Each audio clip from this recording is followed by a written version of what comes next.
Remington 911, what's the location of your emergency? I'm worried about my wife and kids. On fire for a medic and an ambulance, expedited response. I have always maintained that I thought she might be here.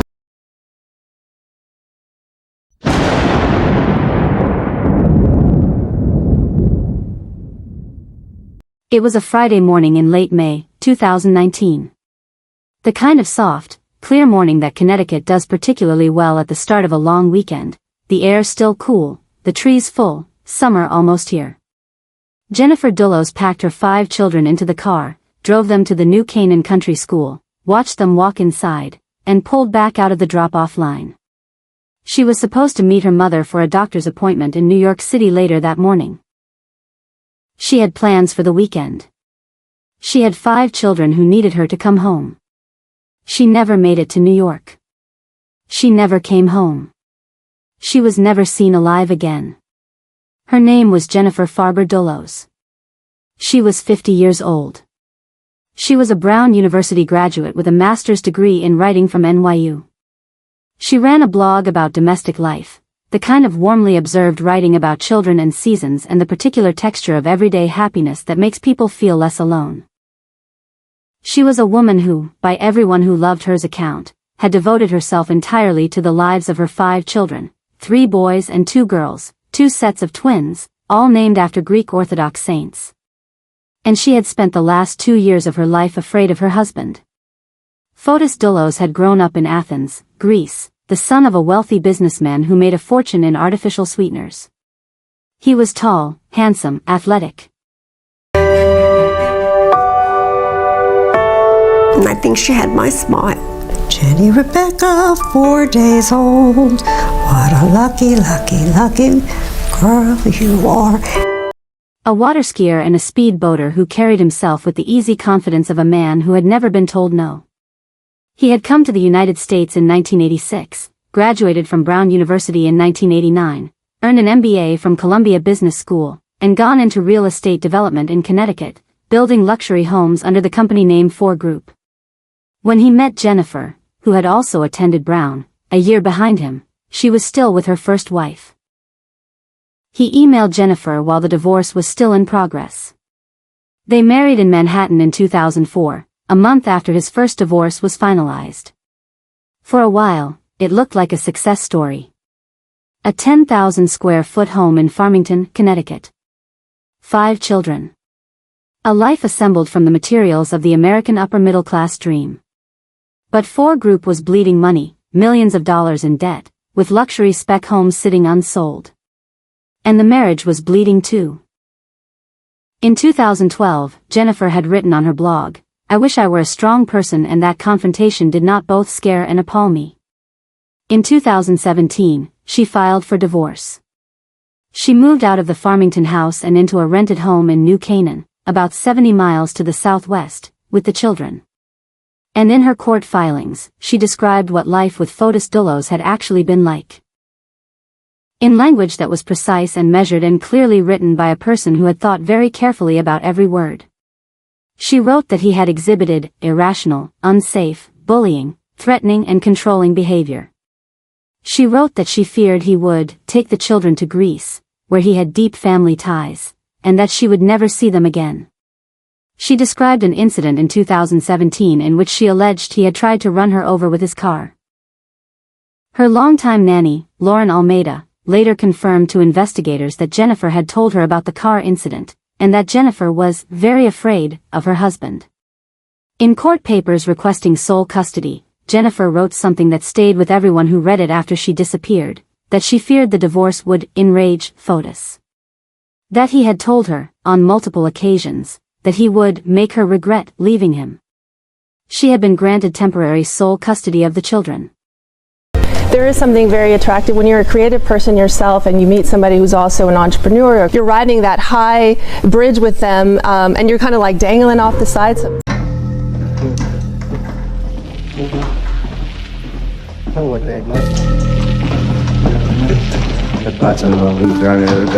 Got it.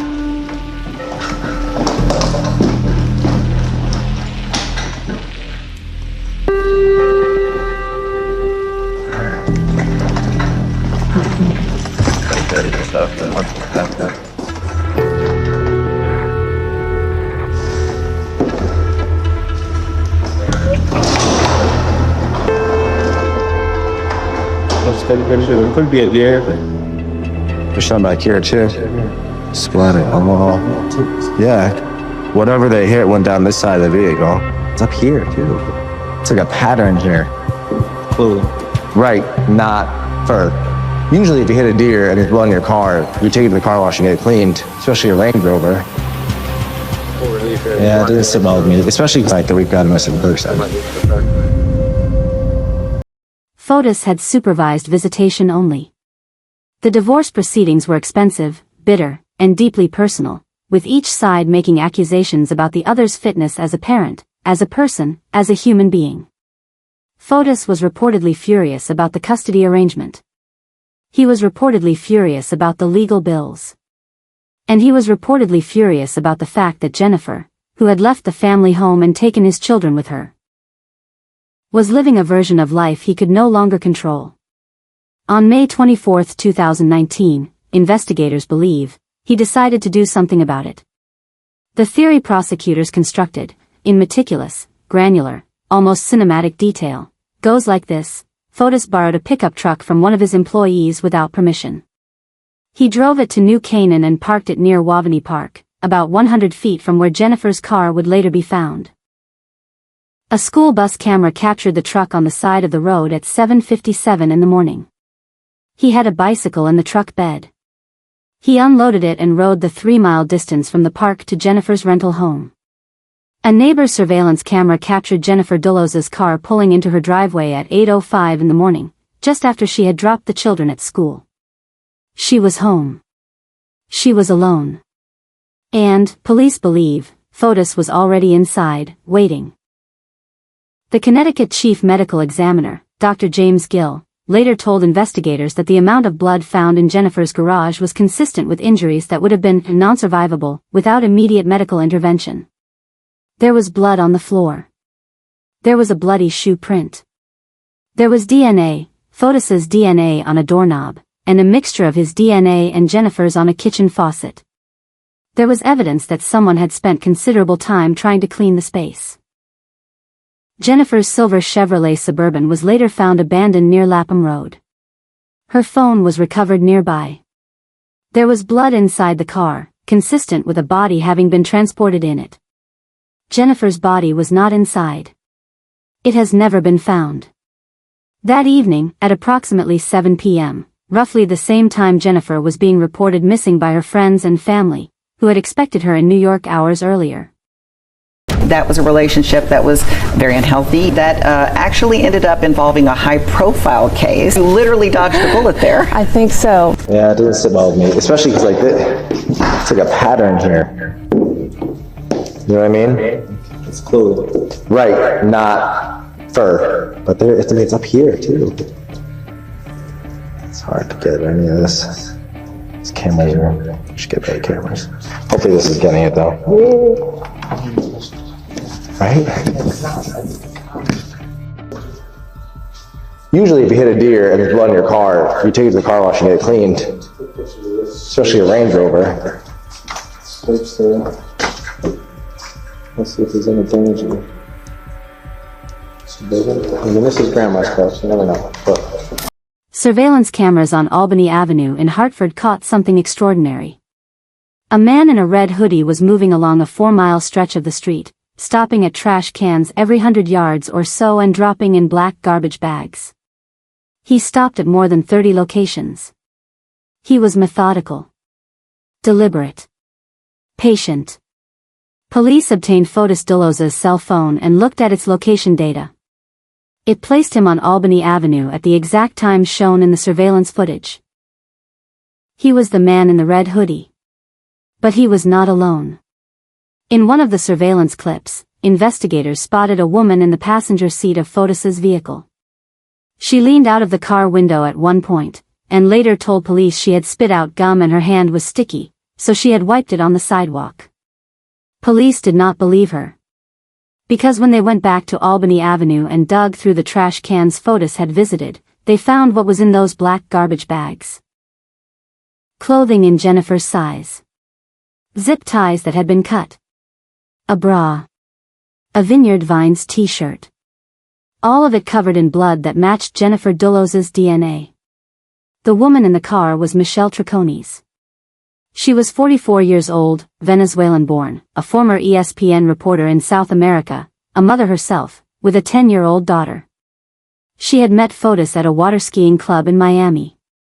She was living in his $5 million Farmington home at the time of Jennifer's disappearance.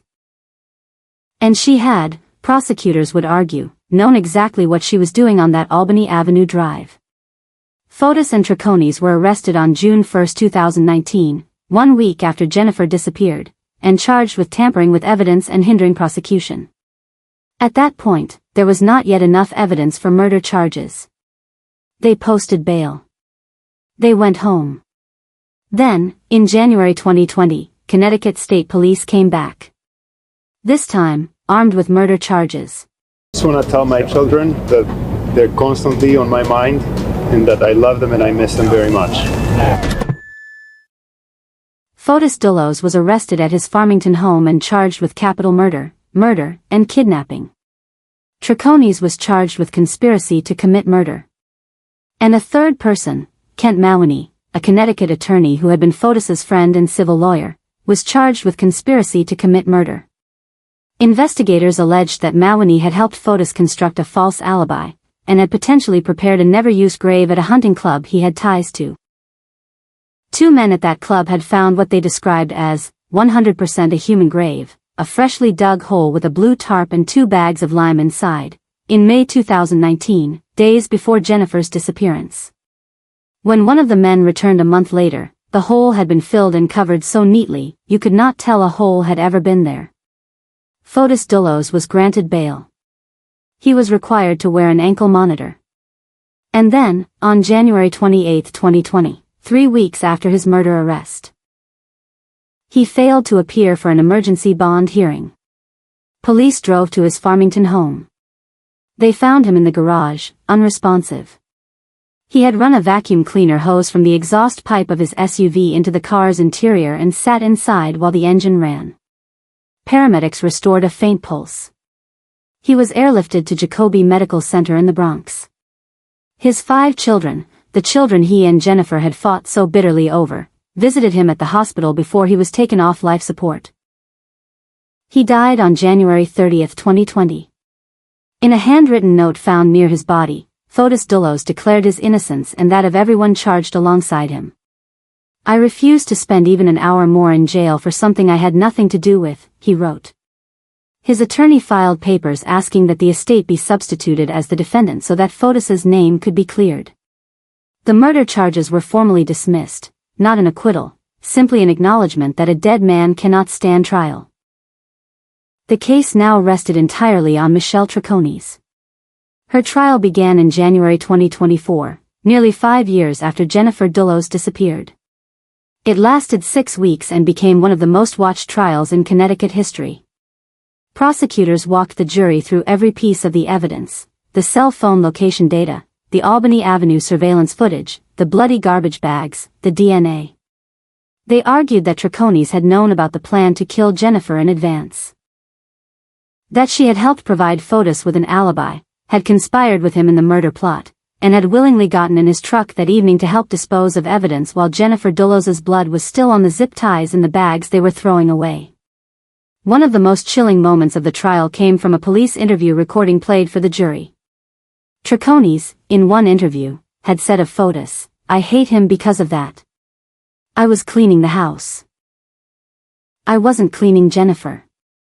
The prosecution pointed to that line as an inadvertent acknowledgement. The defense said it was taken out of context. On March 1, 2024, after 14 hours of deliberation, the jury returned a verdict. Guilty on all counts: conspiracy to commit murder, 2 counts of tampering with evidence, 2 counts of conspiracy to tamper with evidence, and 1 count of hindering prosecution. Troconis hung her head and began to sob. Her parents and sisters, sitting directly behind her, dissolved into tears. Outside the courthouse, they told reporters she was innocent. Her attorney announced he would appeal. On May 31, 2024, the 5th anniversary of Jennifer's disappearance, Michelle Troconis appeared before Judge Kevin Randolph for sentencing. Before the sentence was handed down, Jennifer Dulos's 5 children stood up, one by one, and spoke. Petros Dulos, who had been 13 years old when his mother disappeared, told the court, "I've been left with a hole inside of me I know I will never be able to fill. My mother was everything to me." He looked directly at Triconis and said she had desecrated the meaning of the word mother. Theodore Dulos, also 13 at the time of his mother's death, said, "My life now is nothing like it used to be. I no longer have my mother, my hero. I'll never talk to her again. I'll never do my homework with her again. I'll never ask her for advice again." Christiane Dulos said she could only feel her mother's presence now, through memories, her mom's writings and stories from her grandmother. She said, "I hold on to these moments of her life knowing it should be her telling me these stories."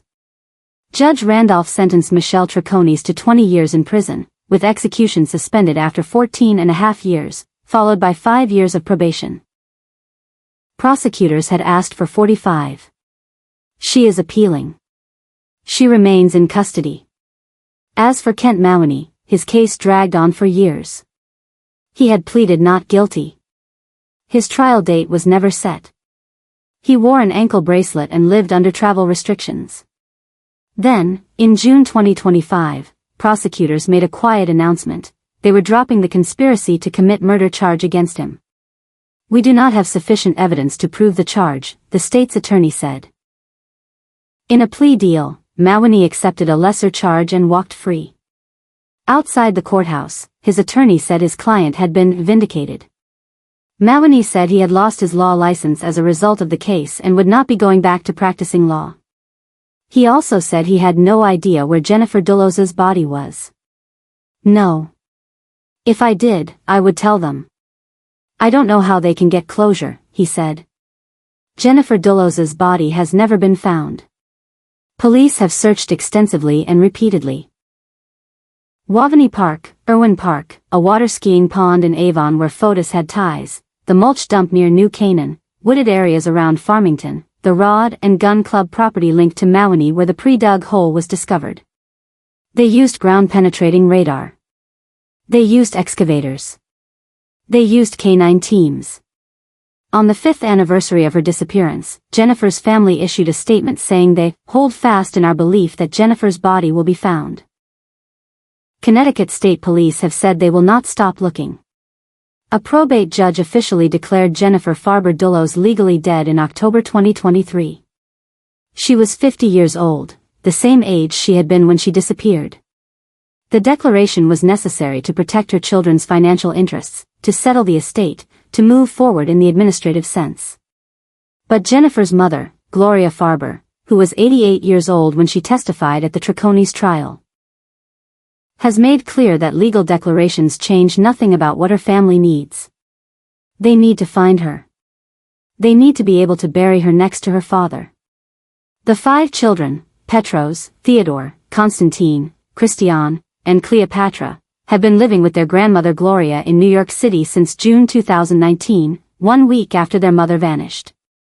They range in age from roughly 14 to 19 now. They have grown up without their mother. Their father is dead by his own hand. One of the women who helped cover up what was done to their mother is in prison. The man who may have helped plan it walked away on a lesser charge. A domestic violence law passed in Connecticut in 2021, named Jennifer's Law, in honor of Jennifer Dulos and another victim, Jennifer Magnano. The law was designed to strengthen protections for victims of domestic violence in high-conflict divorce proceedings. In 2025, author Rich Cohen published a book about the case titled Murder in the Dollhouse, The Jennifer Dulos Story. He described Jennifer as a woman who had an obsession with dollhouses as a little girl, who had dreamed of building a perfect domestic world for real. She had this idea of creating a real dollhouse and building this fantasy for real, Cohen told Fox News. It starts out as a missing persons case, and then it becomes a missing body case. His book became a bestseller. It did not find Jennifer. Here is what this case is, at its core, beyond the surveillance footage and the DNA and the courtroom drama. It is the story of a woman who did everything right. She went to a great university. She raised 5 children. She recognized that her marriage was dangerous and she left. She moved to a different town. She filed for custody. She told the court, in writing, in specific documented detail, that she was afraid of her husband and what he might do. A judge gave her temporary sole custody of her children. The law, in other words, was supposed to protect her. And on a soft May morning, while her children were in school and the long weekend was just beginning, Farber Dulos walked into her house anyway. The person who helped him cover it up is in prison. The person who may have helped him plan it is free. The person who actually did it is dead. And Jennifer Dulos. Her mother, her children, her friends, the Connecticut State Police who promised never to stop looking, is still out there somewhere. 6 years later. Still waiting to be brought home. And did you say anything to Mr. Dulos? Yeah, I made a comment about his hair. And when you say you made a comment about his hair, describe his hair for the jury. He was closely shaved. In 2019, how were you wearing your hair? Exactly the same way. So what did you say to Mr. Dulos about his hair? I told him, what are you doing? You shave your head. We're wearing dirty or work clothes. You're trying to be as handsome as me. And how did Mr. Dulos respond? I think he just smiled. Once I get to 80 Mountain Spring Road to pick up my truck, there was no key for it. And he told me not to mention that, not to mention that Michelle had a key. So you brought up the fact that your key wasn't in Tacoma and Mr. Dulos told you not to mention that Michelle had the key? Yes. What were his exact words, if you recall? I can't remember. Let's not mention that. And when Mr. Dulos parked the Tacoma, what happened next? He opened the door and he started playing with the side handle on the seat, and he told me, "What's up with this? This doesn't work. The seats are not original." He told me, "They look ghetto. You should get rid of them. You should change it." And I told him, "Yeah, I know it's the truck has other problems. I gotta get to it. It's leaking oil and things like that." And I told him, "I'll get to it." But he told me, no, you should change the seats.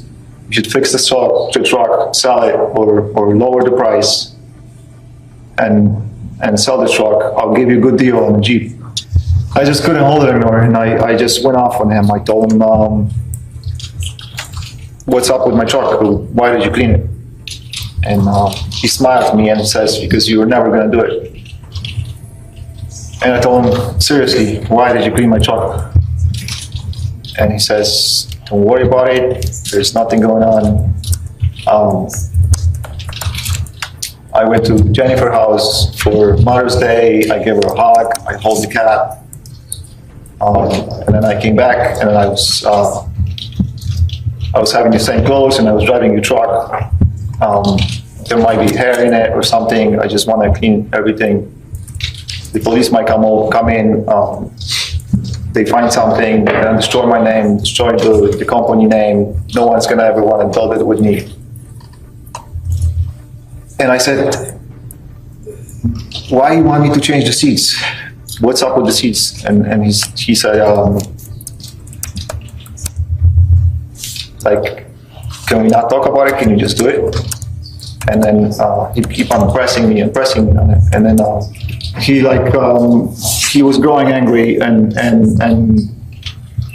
he keep on saying, "You gotta do it. Can you do it?" We know you have information, and we need to know that. We do not want to go through.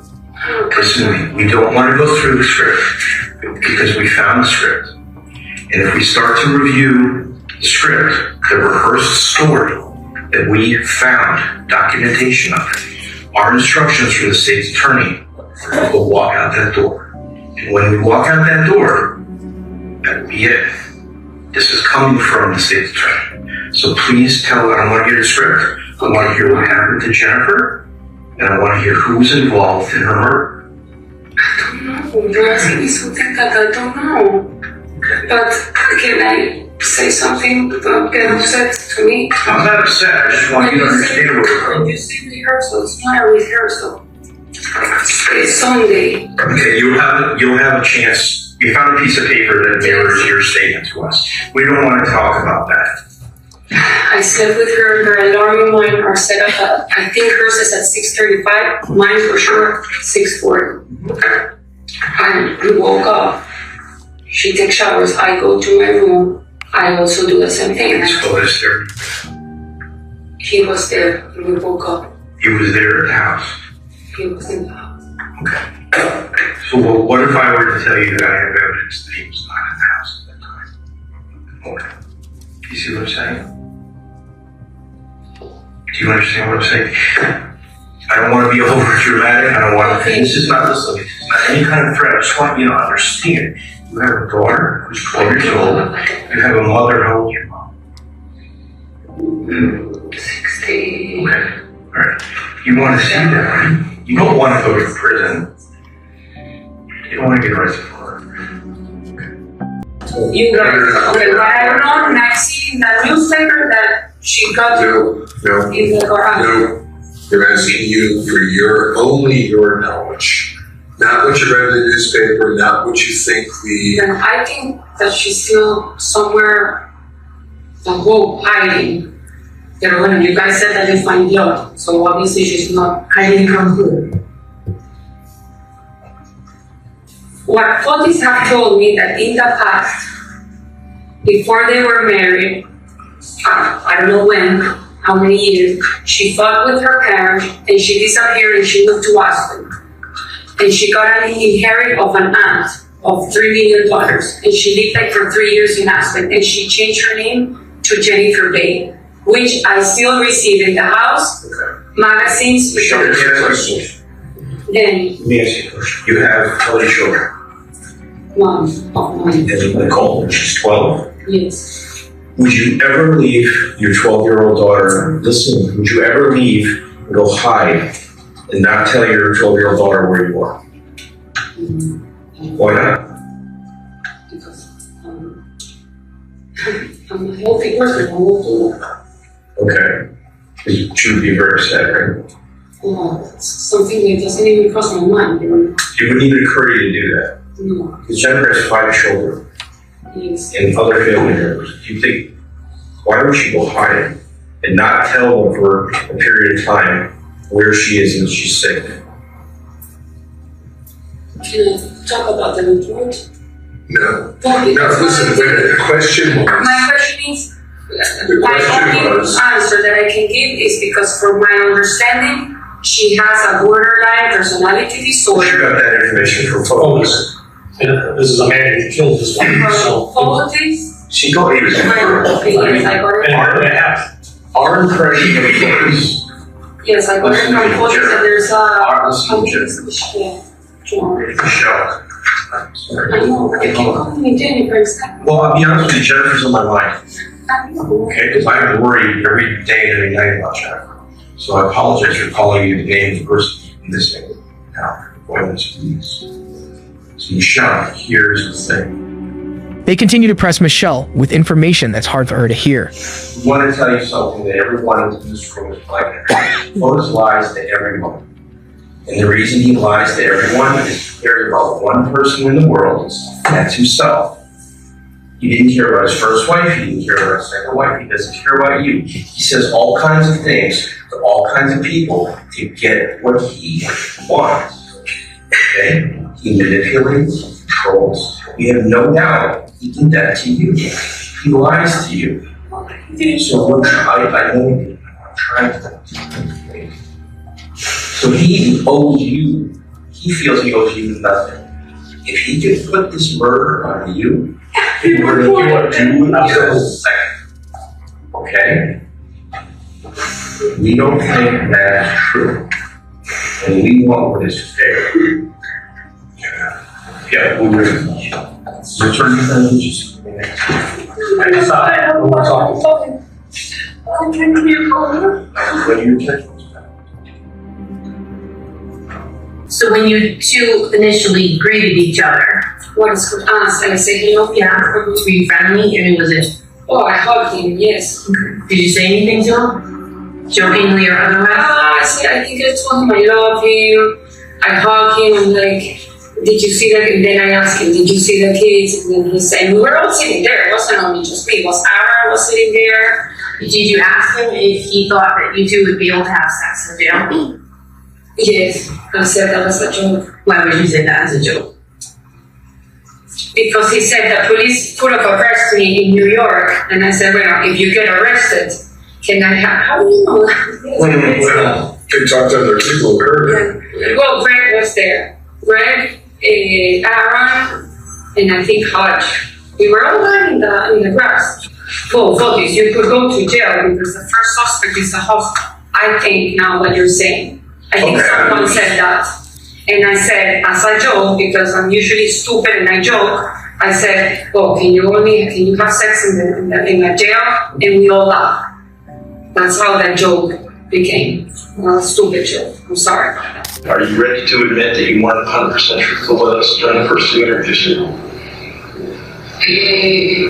That should be an easy answer. Yes. When at some point I'm coming out, and he gave me the paper towel, and I threw it in the garbage. You threw a paper towel. You used a paper towel. Yes. What was he using the paper towel? He said that he spilled, I think it was coffee. In one of the cars. That's what he told me. I'm not sure if that's true or not. The paper towel was dirty.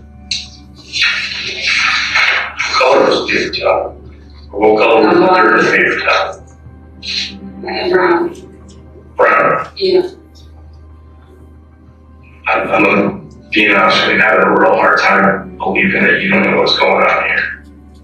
I didn't know what's going on. It's been a very tough time for the whole family. We're all very worried about Jennifer. How do you think the public looks at you? It depends. I think that the people that do not know me, they probably look at me as a monster. As a monster? Yes. And that is because of the information that has come out. And I cannot speak about what happened. So they take the narrative that they see from the arrest warrants and what is being reported in the press, and they draw their own conclusions. So I've already been convicted in their mind. What do you want people watching to know?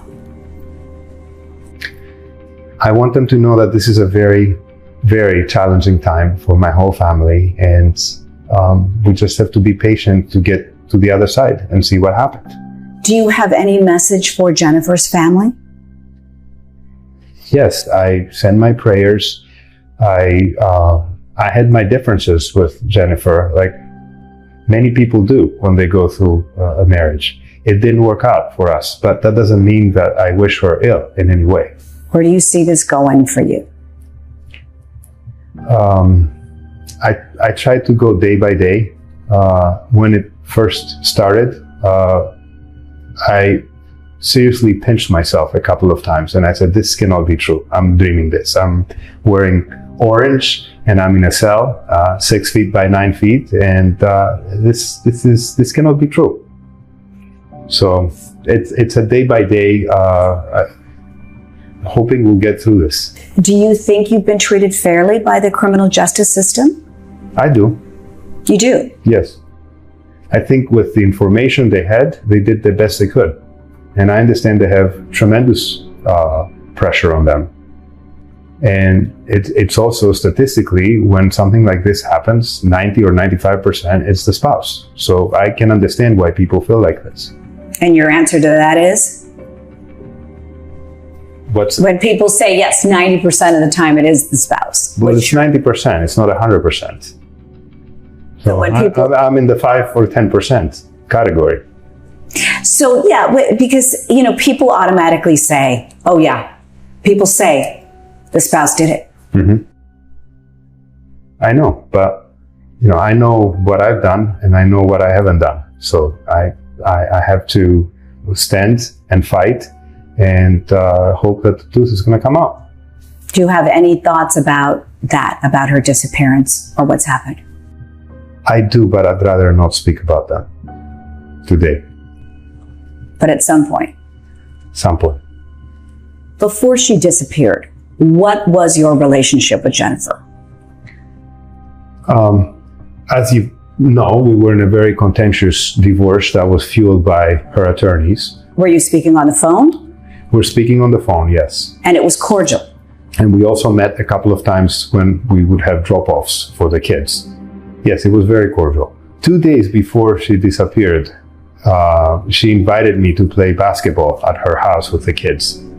And I did. You're not allowed to have contact with the children at all?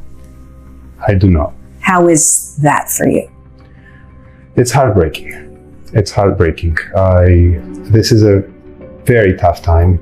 I'm sure they have a lot of questions.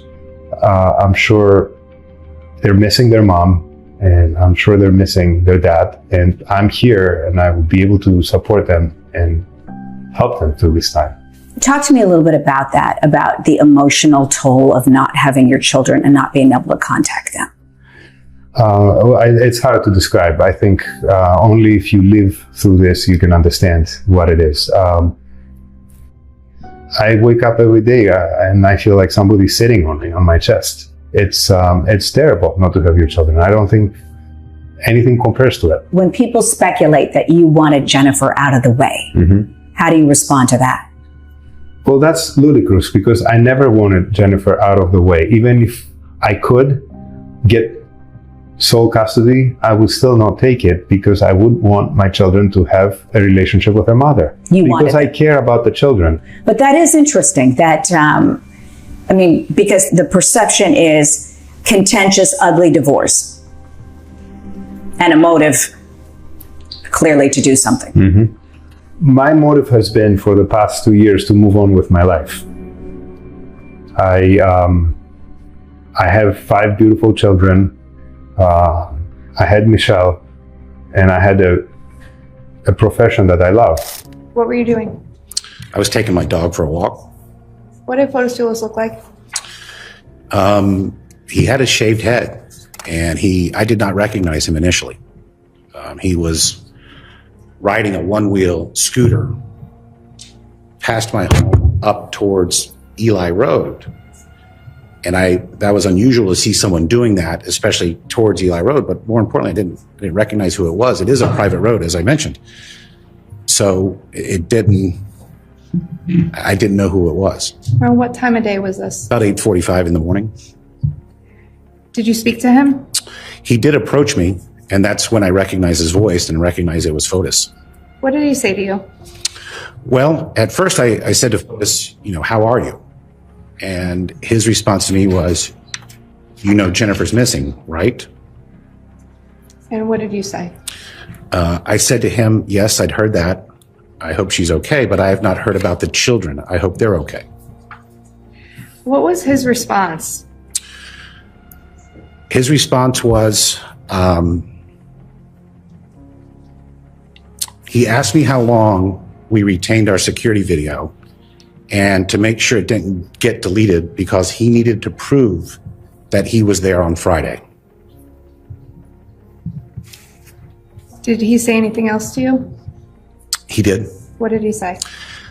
He talked about going to New Canaan on Saturday and how the police seized his phone.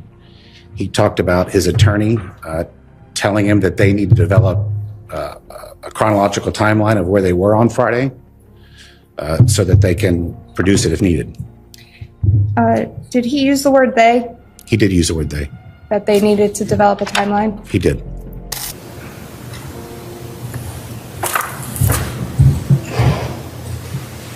If I may, sir, can you please point to where the shirt is cut? It's almost right down the center of the shirt. Are there any buttons or zippers on the shirt? No. So, and what is the brand? It's a Vineyard Vine shirt. over here, there's some marking. What is that? There's a defect in the shirt. Are you talking about the hole? Yeah, And did this go to the lab? it did. Are there letters here, EDSFTG? Do you know what that stands for? Yes, it's a Vineyard Vine slogan for every day should feel this good. She said something like, can you believe that Jennifer won't even let the kids come over and say goodbye to the dog before we put them to sleep? Did you respond to that comment?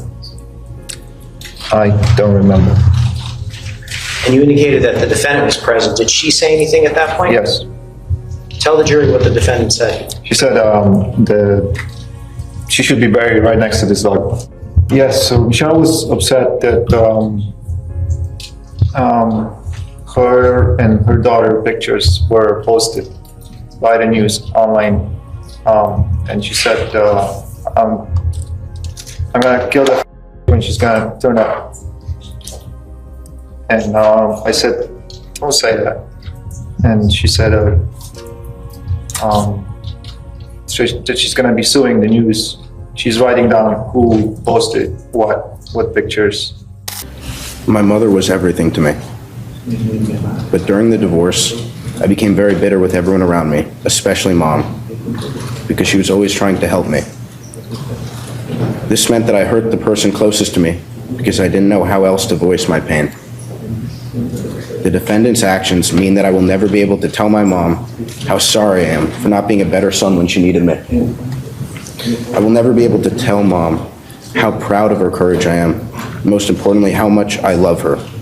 This fact haunts me every day. Your Honor, I understand that sitting over there is a mother with a child and a family who love her. My mom once had that. We once had that, and she helped destroy it. That woman appeals to our sympathy under the guise of being a mother. She has desecrated the meaning of that word for me. I want to end with the lesson my mom taught me. Leave everything the same or better than you found it. Michelle Troconis, you did the opposite. You should be punished. Thank you. I first met Jennifer in 2012 when she had 5 small kids and I was 21 in my senior year of college. I started babysitting for Jennifer once a week, but then that grew to seeing Jennifer and her kids almost 6 days a week. From the beginning, I was never just their nanny. To be inside someone's home is such an intimate experience, one that has many ups and many downs. But right away, Jennifer opened up her home to me and made me part of their family. We were a duo right away. She trusted me and I trusted her. The actions of Michelle Troconis have greatly affected my life and continue to affect my life. The day Jennifer went missing was the day I started to fear not only for my life, but the life of Jennifer's 5 children. And this was directly because of what Michelle and Fotis decided to do on May 24th, 2019. I no longer slept. I no longer could leave the apartment without running to my car in fear that someone would come after me. I could no longer enter my home in Connecticut without a police officer because I was afraid of Michelle and Fotis being on the other side waiting for me. We didn't leave the kids alone because we were certain Michelle and Fotis would try and take them. We had armed bodyguards escort us anywhere we went because we lived in fear 24/7. I had nightmares so bad I woke up in tears shaking, unable to let go of the thought of Michelle and Fotis taking these kids and doing something unthinkable, because the unthinkable had already happened. May 24th, 2019 was the day Jennifer was murdered by Fotis and Michelle, and that was the day I decided I wouldn't leave those kids until she was found. It's been 5 years, and I still haven't left their side. I had a relationship, upcoming career, family, friends. My whole life was in Connecticut. I left all that to help Gloria and Jennifer's close friends to care for these kids. My relationship ended. I lost the place I called home. I've lost friends and time with my family. I had to rethink what my life would be like now that I had 5 kids to help look after. These kids have become my whole world, and they've taught me what unconditional love is. But because of what Michelle has done, my life has become something unexpected. I put my own goals in life on hold. My desire to have my own children has been paused. I've also witnessed what losing both parents have done to these kids. Tears, fear, sadness, because they no longer have parents to watch them grow up, watch them graduate, help them learn from mistakes, enter relationships, and share memories of their childhood. The feeling we all feel, knowing we have our parents in this world that love us unconditionally no matter what we do. The 5 of them lost that. Good morning. The first time I met Michelle, we were water skiing in Miami. I'd heard that she was my dad's friend, and that was all I ever thought was relevant to know.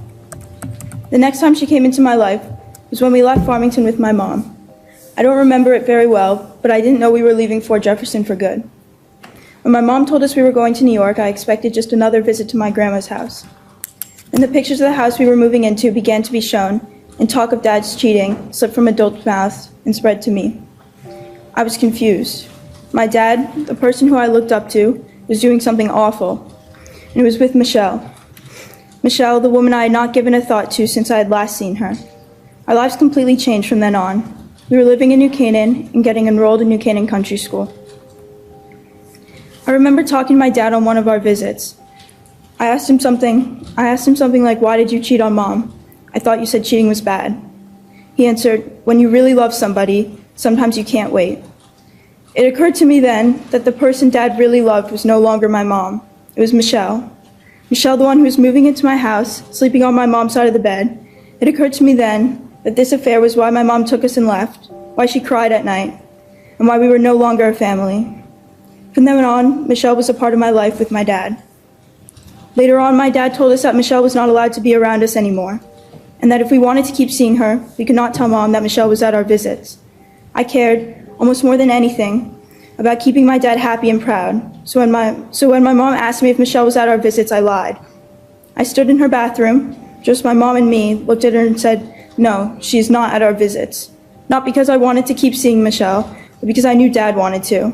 Mom found out that we lied, and soon Dad's visits became shorter and shorter until it was once a week with the supervisor. Michelle's presence in our lives, even before May 24th, was overwhelming and invasive. I lied for her. I was told to trust her. I switched bedrooms so that she and her daughter could move in, all while seeing the effects this had on my own family. On May 24th, 2019, I went to my friend's house after school while my siblings went to New York. I was told I had to sleep at that friend's house because something was happening, but nobody told me what. That night, I called my mom and she did not answer. On the same day, my dad, with the help of Michelle Troconis, murdered my mom. And even though Michelle may not have been holding the weapon, I truly believe that she had a lot more to do with everything than she's letting on. Michelle Troconis, to me, is the reason I feel completely lost and alone on nights when I cannot sleep.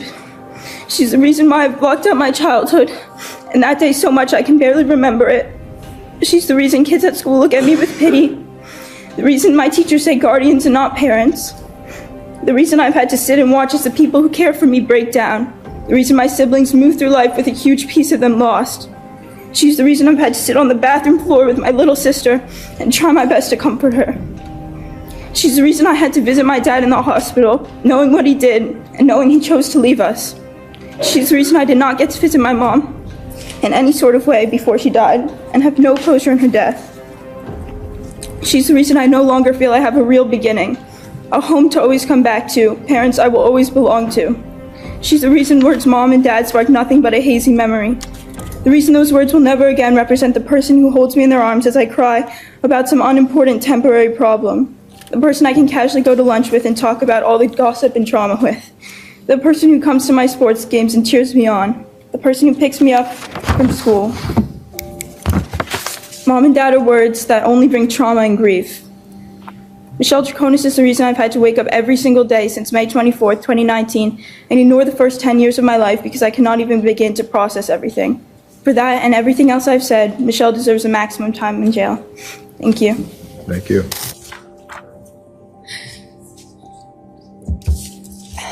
Your Honor, I am deeply saddened by this tragedy that has affected so many lives. I found out things before and during trial about a man, Farber Dulos, I thought I knew and loved. I deeply regret ever being in a relationship with Farber Dulos and bringing my daughter, my family, and myself into our lives, into his life. I am a person of profound faith, and I have been praying and will continue to pray for those who suffered and still suffer. I am thankful to my whole family and my dear friends who have stood by me and support me. I am grateful to you, Your Honor, to let me express myself. Thank you. Thank you. This has been an injustice from day one for my sister, and we were just shocked completely, and I'm still shocked. I'm still pinching myself thinking this is a nightmare that I'm gonna wake up from, but it's reality, unfortunately. I realized that she didn't know anything that was Foti was doing or he did until the second interrogation that I was waiting for her outside on the Bowman office. And she came crying to me, and I hugged her, and she told me, Daddy, I think that Foti did it. And I asked her, why? Why do you say that? Because all the evidence they showed me, the blood in the Tacoma, all these things, they scared me. And that's when I realized that she didn't know anything. She told them that they had gone to Albany Avenue. She told them that they were discarding construction work because she had done it in the past with him. I had even done it in the past 2 years, Me too. a year before. That was normal for Vodas. Yes. She's an amazing mother, so she would never harm any other mother. That's number one. They claim that they were all misled by Fotis about his relationship with his wife. I asked him, are you divorced? Are you still married? No, I'm separated long time ago, but we were living in the same house because we have some arrangement because the kid, we are in an amicable divorce, but I don't love her anymore, and she's nice with me. We are handling the custody of the kids, but that's fine. We are getting along pretty well. She decided to move to New Canaan, and now, you know, I love your daughter. Is the woman of my life. She have the same principles and culture background and all the sportive life. She loves nature, animals, everything. The kids love her. And she's a wonderful woman, you know. And he told me all that thing. I trust this guy at that moment. I didn't know he was lying to me or manipulating me. I don't know. When Fotis defaulted, he knew that Gloria Farber was going to have to start making the mortgage payments. And ironically, it was interest only. So Gloria continued to pay those payments month in and month out. But we were bleeding. And in the meantime, Gloria Farber's paying for Farber Dulos to live in that house, this palatial house, with his girlfriend. And he seemed to have the same lifestyle that he had, travel, entertainment, etc. And, but, quote, couldn't afford to make the mortgage payments. So we were forced to pay off the bank, and we've now taken an assignment of the bank's mortgage, and I'm foreclosing on the bank's first mortgage. This case has received a disproportionate amount of coverage, and I realize I'm contributing to that by speaking to you right now. But there are so many people whose stories are not being told, whose stories when they go missing don't get covered, you know, in that crucial window of time when it might be possible to find them if they are still alive. This is definitely a devastating day because my sister is innocent of all the charges that she was convicted of. And we are certain that she is innocent. And I know that only time will prove it to you guys. I know that everyone wanted answers. I know that maybe the state is happy that they finally convicted her or someone is paying for the price, but she's not the right one. We still don't know what happened to Jennifer. We're all mothers. And we all love, as you can see, Michelle has been supported by us, her family and friends from day one. And we continue standing here because we too care to know the truth of what happened to Jennifer, but we don't know what happened to Jennifer. And choosing and putting my sister as the guilty person is not the right thing to do because she's innocent. So we will appeal, and we will not stop fighting for her justice that this so country has apparently promised to us, because as an American myself, this is an injustice completely. So my sister will eventually come out. She has to, because she's innocent of everything that she's been charged for. My sister is innocent. And this wasn't a fair trial. And you all know that. You all know. Look inside your heart. The media from day one attack us, harass us. Okay, you, probably the moms out here know. My sister doesn't know what happened to Jennifer. We want to know. We pray every night for the 5 children. I met them.